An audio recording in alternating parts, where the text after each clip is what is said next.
অবশেষে সেই দিনটি চলে এলো। মাম্মামের আজ মুখেটা করানো হলো, মানে আজ অন্নপ্রাশন। 5 মাসে দেওয়া হলো। এদিকে ঠাকুরমশাই চলে এসেছেন, ঠাকুরমশাই পুজোতে বসে গেছেন।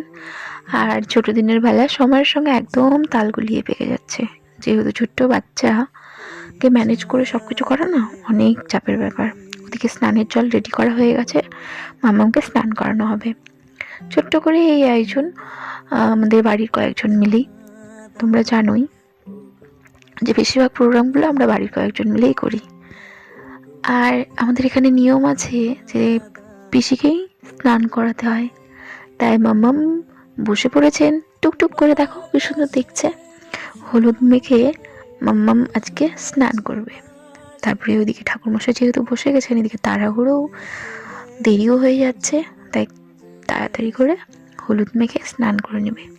এদিকে আমরা সবাই আছি, পিসিরা করে নিলে তারপরে আমরা একটু একটু করে সবাই মিলে ছোয়াবো। এদিকে দুই ঠাম্মি দিদুন ছোয়ানো হয়ে গেলে, মা ছোয়ানো হয়ে গেলে তারপরে আমি গিয়ে একটু ছোয়াবো। নাম্বার তো আর কি, ওই আর কি।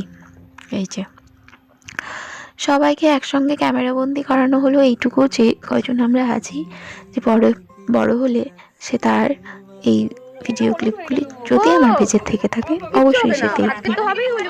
এটাই তো, এইটুকু স্মৃতি করার জন্য তো এত কিছু ক্যামেরা বন্দি। ভিডিও ক্লিপ ওই কাজের মাঝখানে মাঝখানে একটু একটু করে নিয়েছিলাম, তাই রয়ে গেছে।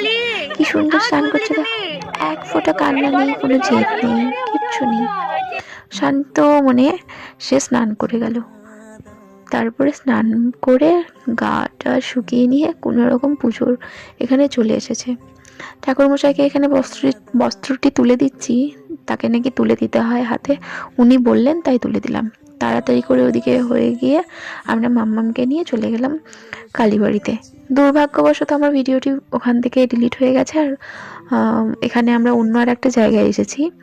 ওই ভিডিওটি আমার ফোন থেকে একদমই ডিলিট, বন্ধও হয়ে গেছিলো, ওখানে ভেতরে ঢুকতে পারিনি, বাইরে থেকে প্রণাম করে আবার এখানে আমরা ভোলে বাবার কাছে এসেছি।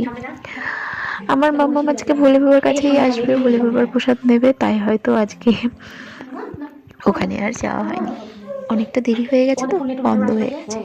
এখানে এসে এখানেও বন্ধ, তাও এটা বাড়ির ভিতরে মন্দির জন্য ওনারা বলে দিচ্ছিলেন কিভাবে কিভাবে আমি করব, মানে মাম্মামকে আশীর্বাদ নিয়ে দেবো, সেটাই ওনারা বলে দিচ্ছিলেন বলে আমি সেই অনুযায়ী করছিলাম, কিছুই না। তারপরে তাও কান্নাকাটি সে জুড়ে দিয়েছে কোনো রকমভাবে। এখানে প্রণাম করিয়ে আগে মিষ্টিটা দিয়ে এসেছি, মানে মন্দিরে ঢুকিয়ে দিয়ে তারপরে মামাকে পরে নিয়ে গিয়ে প্রণাম করিয়ে নিয়ে এসেছি, আশীর্বাদ নিয়ে এসেছি। তারপরে এখান থেকে বেরিয়ে এসে ফোন করে দিয়েছিলাম যে ওখানে বাড়িতে